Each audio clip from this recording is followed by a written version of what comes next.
Bonsoir à toutes, bonsoir à tous. Merci d'être avec nous sur TV 78. Nous sommes le mercredi 10 janvier. Voici le programme de ce soir. Et si vous profitiez des soldes d'hiver qui ont commencé aujourd'hui pour vous équiper face au froid, c'est l'idée qu'ont eu certains Yvelinois. Doudounes, chaussures, gants, pour contrer les températures négatives de ces derniers temps, ils deviennent primordiaux. Et l'année 2024 sera marquée par plusieurs événements. La rédaction de TV 78 vous propose un récapitulatif des moments phares à ne pas manquer, avec évidemment les JO de Paris 2024 où plusieurs épreuves se dérouleront dans les Yvelines, mais aussi les rendez-vous culturels et les grands chantiers qui vont se dérouler dans le département. Et il a failli disparaître, mais il revient à la mode depuis quelques années. Le vinyle à la cote auprès des plus jeunes. À Conflans-Sainte-Honorine, Arnaud Georges propose de nombreux disques vintage, mais aussi les dernières nouveautés. Et puis, comme d'habitude, l'invité du 7-8 en deuxième partie d'émission. Tout au long du mois de janvier, les maires de Saint-Quentin-en-Yvelines viennent présenter les grands projets de l'année 2024 dans leur commune. Ce soir, Grégory Garestier, le maire de Maurepas, sera avec nous. Voilà pour le programme de ce soir. Avec moi en plateau, Gabrielle Gontier. Bonsoir. Bonsoir Mathilde. Journaliste de la rédaction de TV 78. Vous allez nous présenter les informations à retenir aujourd'hui dans les Yvelines.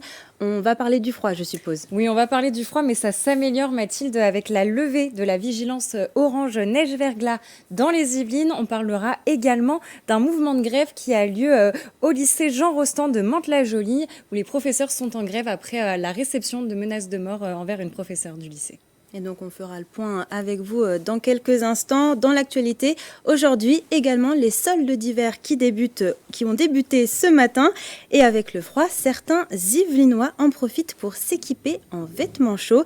Patrick Jacques de Dixmude et Aurélie Lafeille ont bravé les températures glaciales pour vous demander comment vous comptiez braver le froid, lutter contre le froid. Depuis 3 jours, les températures sont descendues dans le négatif. Surpris par les flocons, les Yvelinois s'équipent. Pour affronter le froid, rien de mieux qu'une paire de gants, des collants et une polaire. Avec l'arrivée des soldes d'hiver, plusieurs magasins affichent des réductions sur les vêtements chauds. Et certains habitants des Yvelines ont décidé d'en profiter. Avec des ressentis jusqu'à moins 5 degrés, le grand froid va se poursuivre jusqu'à la fin de la semaine. Pour l'instant, on va à l'essentiel avec le froid qui est là. On lui achète des gants. J'attends un peu de voir si ça va descendre avec les autres des marques. Qu'est-ce que tu vas faire là Des bonhommes de neige et peut-être balancer les boules de neige sur maman. Moi demain que je commence au taf et vu les températures qu'ils annoncent, je m'équipe. D'accord. Je me suis pris un sous-pantalon et puis un pull. Un blouson et des gants, enfin une seule paire de gants parce qu'il n'y en avait pas d'autres et pas du solde. On a fait la réserve de cache-cou.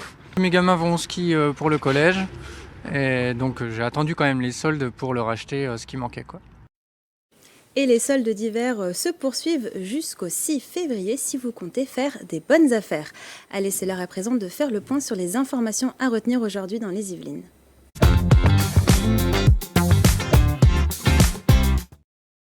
Et donc c'est avec vous, Gabrielle Gontier. On commence avec la levée de l'alerte neige-verglas dans les Yvelines. Oui, maintenue jusqu'à ce midi, l'alerte orange neige-verglas a bien été levée dans les Yvelines aujourd'hui. Le département passe ainsi en vigilance jaune. Si la situation s'améliore, la prudence reste de mise. Attention notamment au risque de chute sur les sols encore verglacés par endroits. Prudence également sur les routes. Et à Mantes-la-Jolie, les professeurs du lycée Jean Rostand sont en grève. Oui, depuis lundi, tous les enseignants du lycée se sont mis en grève. Ils dénoncent leurs conditions de travail et l'insécurité qui s'installe depuis septembre. Dernier fait en date au mois de décembre où une enseignante d'histoire-géographie de l'établissement a été placée sous protection par l'Académie de Versailles. Cette dernière avait reçu des menaces de mort et son domicile avait été recouvert de tags. Depuis le début de l'année scolaire, de nombreux incidents s'étaient déjà produits dans l'établissement, comme des jets de pierre, des départs d'incendie ou encore des menaces envers le personnel. Et ce n'est pas un cas isolé dans les Yvelines. En octobre, à Rambouillet, une enseignante du lycée Bascan avait également reçu des menaces de mort. Hier soir avaient lieu les vœux du président du département des Yvelines. Que faut-il retenir, Gabrielle ? Tout à fait Mathilde, et cette année encore, les vœux se sont faits conjointement entre le département des Yvelines et celui des Hauts-de-Seine. La cérémonie avait lieu au haras de Jardy, à Marne-la-Coquette. Alors parmi les personnalités présentes, de nombreux élus, mais aussi des chefs d'entreprise et des sportifs. Durant son discours, Pierre Bédier est notamment revenu sur la situation financière du département. Je vous propose qu'on l'écoute. Le département est dans une situation financière extrêmement difficile parce que nous avons d'un côté un seul impôt dont nous ne définissons même plus le taux, qui nous a été laissé par l'État comme un pourboire. Cet impôt a un rendement bien moindre puisqu'il repose sur l'immobilier qui est en crise, chacun le sait, et nous avons une explosion des dépenses sociales puisque la société française ne va pas bien et l'économie ne va pas aussi bien qu'on voudrait nous le dire. Alors malgré la volonté du département d'impacter au minimum les Yvelinois, les défis vont être nombreux pour l'année 2024. Je pense que 2024 va être une année de combat. Ça va être une année de combat pour les sportifs, pour gagner leur médaille, et puis nous, combat les élus locaux en particulier, pour faire comprendre à ceux qui nous gouvernent qu'il ne peut pas y avoir de démocratie dynamique et de démocratie qui représente exactement les aspirations des Français sans décentralisation, sans s'appuyer sur les collectivités locales que sont les communes et les départements. On poursuit ces informations du jour avec l'attentat du Super U de Trèbes. 6 ans après l'attentat qui avait coûté la vie à Arnaud Beltrame, 6 ans après, la femme sauvée par le gendarme sort du silence avec un livre intitulé « Sa vie pour la mienne ». Oui, dans ce livre paru aux éditions Artege, l'ancienne caissière du Super U rend hommage à l'ancien officier des Yvelines qui lui a sauvé la vie le jour de l'attentat. Un livre à la mémoire d'un homme d'exception, comme elle le qualifie.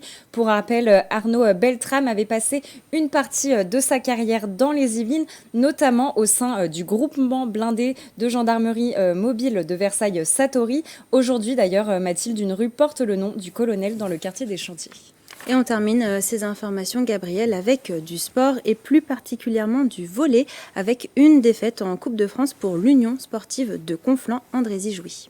Oui, hier soir, le club du CAJ Volleyball, qui évolue en élite, affrontait à domicile l'équipe de Ligue B Saint-Quentin Volley pour le 3e tour masculin de Coupe de France. Les Yvelinois se sont inclinés 3-0 face aux Picards. Malgré tout, l'équipe a fait une belle compétition. Elle avait notamment remporté ses 2 derniers matchs face à Cannes et Ajaccio. Eh bien, merci beaucoup, Gabriel Gontier, pour toutes ces informations. Et comme d'habitude, si vous aussi, vous voyez une image ou une information qui vous a marqué près de chez vous, n'hésitez pas à nous la partager sur les réseaux sociaux en utilisant le hashtag 78news.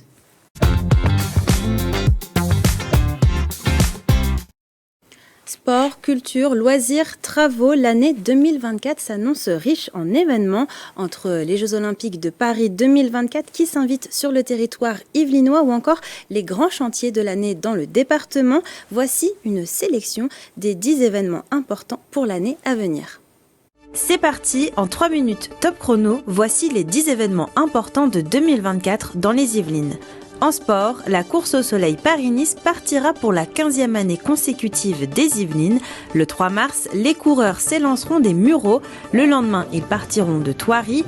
Qui succédera à Pogacar, le vainqueur de l'an dernier? Réponse début mars. C'est l'événement politique de l'année 2024, l'Europe aux urnes. Les élections européennes auront lieu le 9 juin.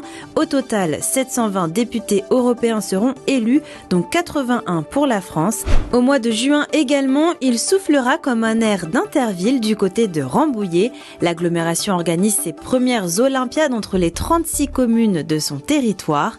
Tir à la corde, pétanque, basket ou encore fléchette, les inscriptions sont encore ouvertes. Des Olympiades pour se mettre dans l'ambiance des Jeux Olympiques et Paralympiques de Paris 2024. 3 jours avant la cérémonie d'ouverture, la flamme olympique sera de passage dans les Yvelines, dans 8 communes. Une centaine de porteurs yvelinois participeront à ce relais jusqu'au domaine de Madame Elisabeth à Versailles pour l'allumage symbolique. Et vous l'aurez compris, c'est l'événement de l'année 2024. Pendant un mois, les Yvelines vont accueillir plusieurs disciplines des JO. Versailles va recevoir les épreuves d'équitation d'équitation, de para-équitation et de pentathlon moderne dans le parc du château. Le Vélodrome national va de son côté héberger les épreuves de cyclisme sur piste et de paracyclisme. À une centaine de mètres, ce seront les courses de BMX. Toujours à Saint-Quentin-en-Yvelines, le VTT prendra place sur la colline d'Elancourt. Pour le golf, rendez-vous sur le Green national de Guyancourt. Enfin, les coureurs du marathon et les cyclistes sur route passeront également dans le département. En septembre, un site unique en France devrait également sortir de terre. Je vous parle du village 100% inclusif Agora à Montigny-le-Bretonneux. Handicap cognitif, psychique ou physique, la structure assurera la prise en charge de tous ceux qui souhaitent devenir autonomes. Feux d'artifice, fêtes foraines, braderies, produits du terroir, c'est un incontournable du territoire. La foire de Houdan est l'une des plus anciennes foires d'Europe avec sa 954e édition. Un rendez-vous pour goûter le fameux pâté de Houdan. Et après la foire, le cirque, acrobates, clowns, magiciens, ils viennent de partout dans le monde pour participer au Festival international du cirque des Mureaux, une date importante pour les artistes car en cas de bonne appréciation du jury, ils présenteront leur numéro à travers le monde.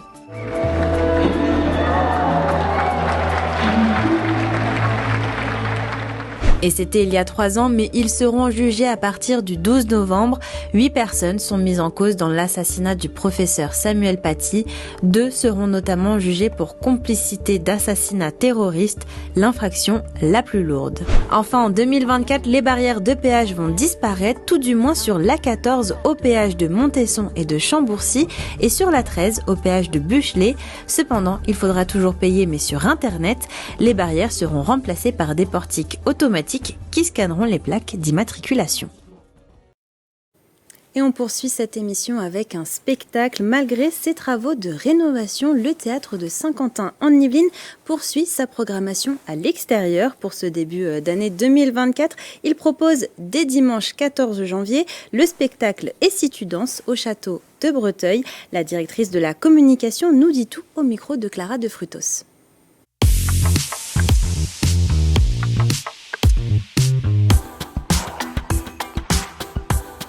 Et si tu danses, c'est un spectacle à mi-chemin entre théâtre et danse qui s'inspire du Petit Poucet. Eh bien, avec Et si tu danses, la chorégraphe Marion Lévy et l'autrice Mariette Navarro imaginent le Petit Poucet devenu grand.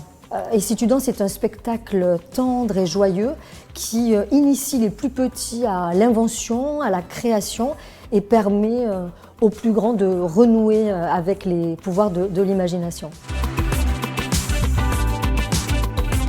Le spectacle Et si tu danses sera proposé dans un cadre tout à fait exceptionnel, celui du château de Breteuil, le fameux château des comtes de Perron. 2 représentations sont prévues, l'une à 11h et l'autre à 15h30, dans l'une des belles bâtisses du château, dans l'une des dépendances qui s'appelle l'Orangerie.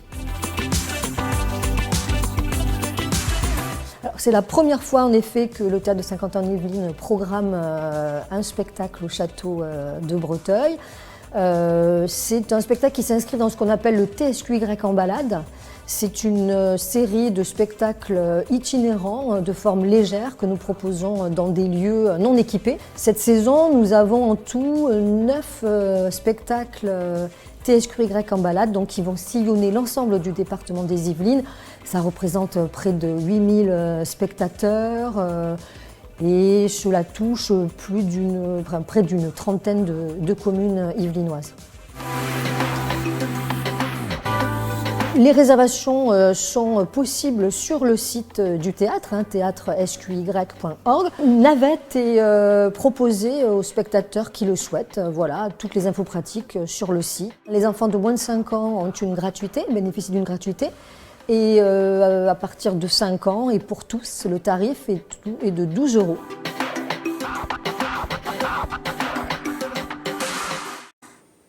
Avis aux passionnés de vintage et de musique, le Vinyle Vintage Studio de Conflans-Sainte-Honorine propose des centaines de disques vinyles du plus ancien au plus récent, mais aussi des instruments de musique ainsi que des cours de guitare. Régine Ralèche et Julien Leroy sont partis à sa découverte. Regardez.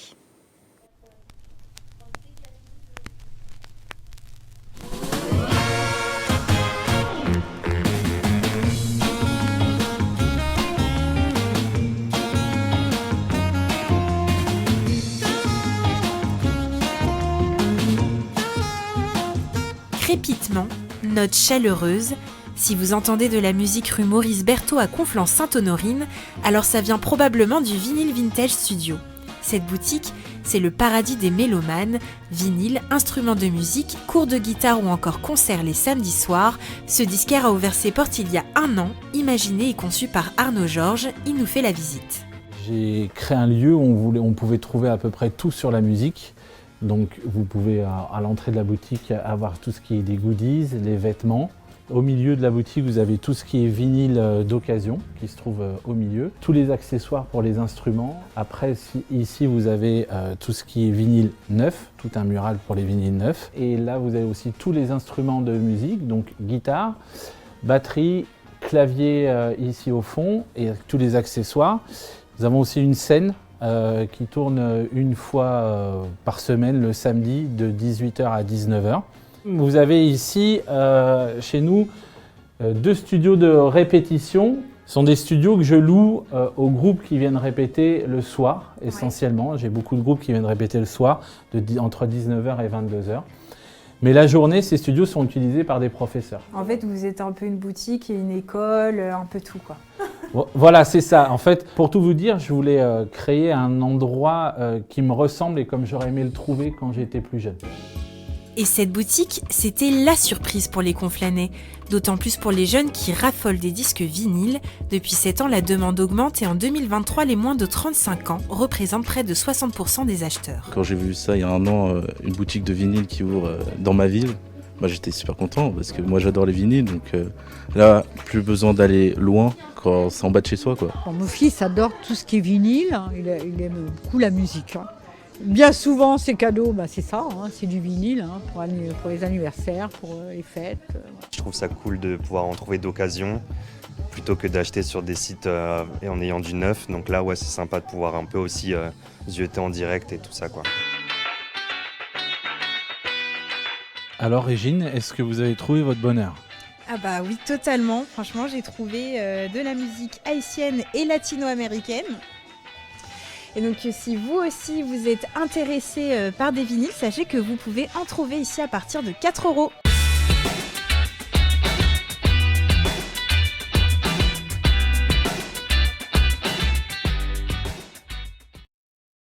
Et c'est bientôt l'heure de passer à l'invité du 7-8, mais avant, je vous propose de jeter un coup d'œil à la météo de demain.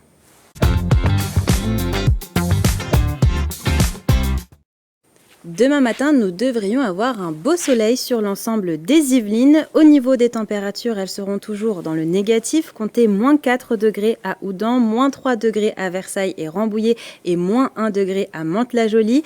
L'après-midi, le soleil brillera toujours autant dans le département et les températures seront toujours aussi froides.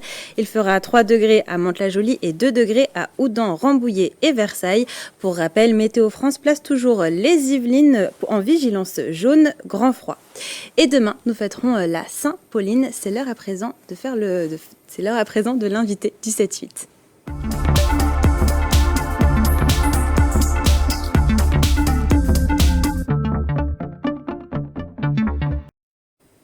Et l'invité du 7-8 ce soir, c'est le maire de Maurepas, Grégory Garestier. Bonsoir. Bonsoir, meilleurs vœux. Meilleurs vœux, bonne année 2024 à vous et à tous les Maurepasiens et les Maurepasiennes.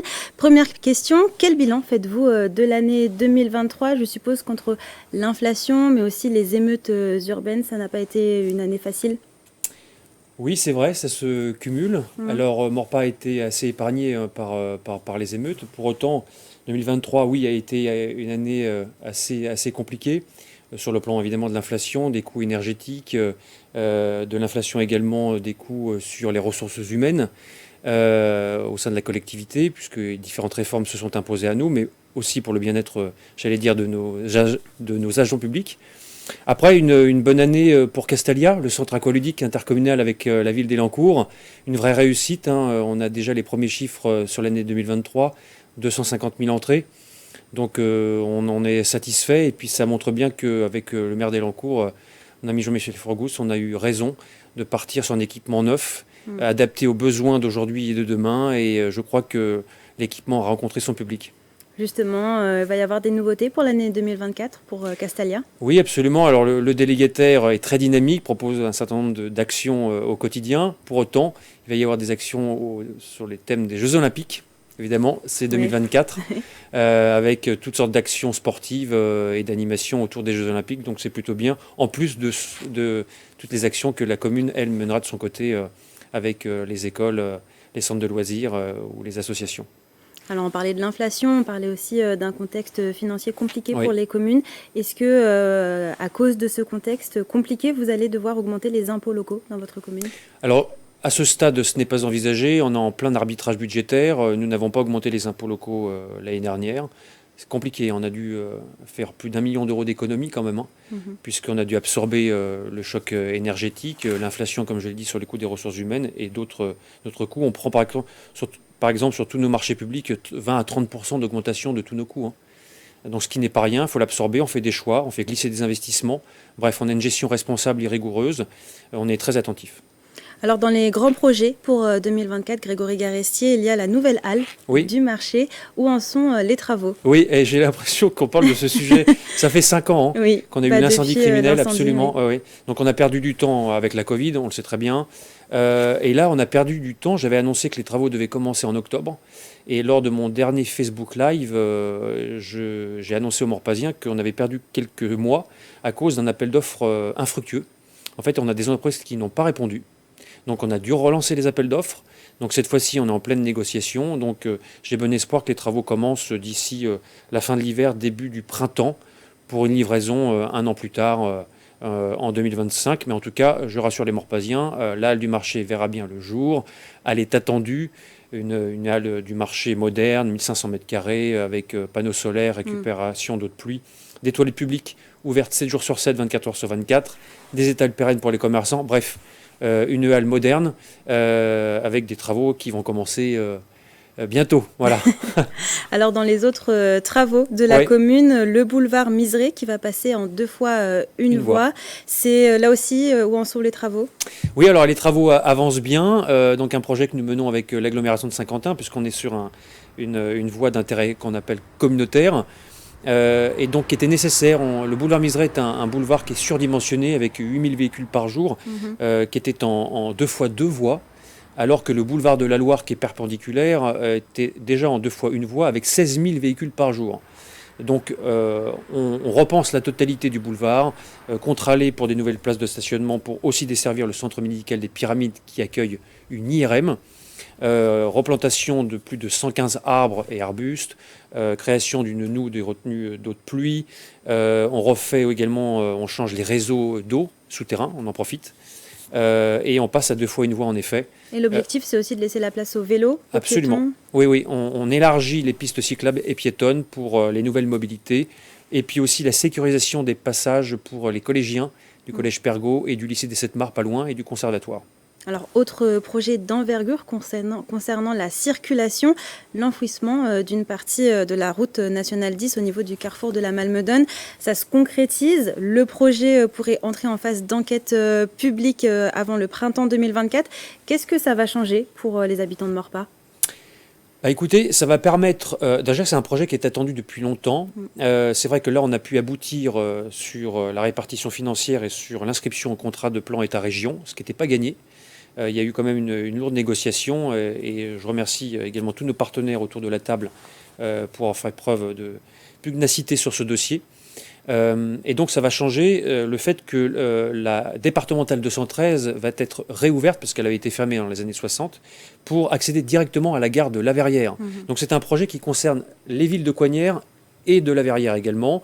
Donc ça va permettre d'accéder plus directement à la gare de La Verrière, d'éviter aussi de passer par le centre-ville de Morpa par des reports de flux. Donc c'est un décaissement souterrain de la Nationale 10. Vous l'avez dit, l'enquête publique commence au printemps, avec des travaux qui commenceront dans quelques années, parce que c'est un projet assez lourd et très coûteux, puisqu'il y a aussi le projet de trappe qui est en cours. Donc voilà, donc c'est une nécessité pour la vitalité du secteur, pour l'accès à la gare et surtout pour permettre aussi aux Morpasiens qui souhaitent accéder à la gare plus facilement, que ce soit à pied, en vélo ou en voiture avec le nouveau parking relais. Alors depuis le début de votre premier mandat en 2014, déjà. vous êtes aussi attelé à la rénovation des nombreux bâtiments communaux. La suite en 2024, c'est quoi la rénovation des écoles dans le centre-ville ? Oui, entre autres, j'en profite parce que c'est l'exemple un peu de Castalia, c'est-à-dire que l'héritage que j'ai eu en 2014 était des équipements aussi vétustes et qui dataient aussi de la création de la ville nouvelle. Et aujourd'hui, le fait de faire le pari soit de la reconstruction, des restructurations lourdes, c'est vraiment l'ambition que je mène avec mon équipe, de préparer l'avenir. On a préparé l'avenir avec le centre aqualudique, on a préparé l'avenir avec des écoles qu'on a rénovées, et là on poursuit. Donc on a le centre de loisirs primaire qui est au village, qu'on va totalement reconstruire, un équipement qui datait de 1983, qui n'avait jamais connu de rénovation.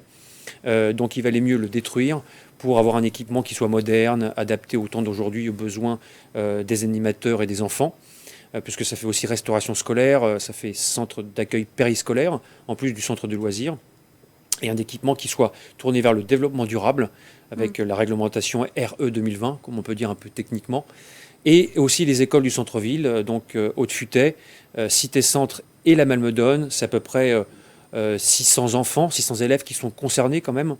Donc ça représente quel coût, tous ces travaux de rénovation ? Alors on est en train de terminer les chiffrages, c'est pas encore totalement abouti parce que on a dû faire aussi glisser un peu dans le temps ces projets d'investissement qui sont extrêmement lourds.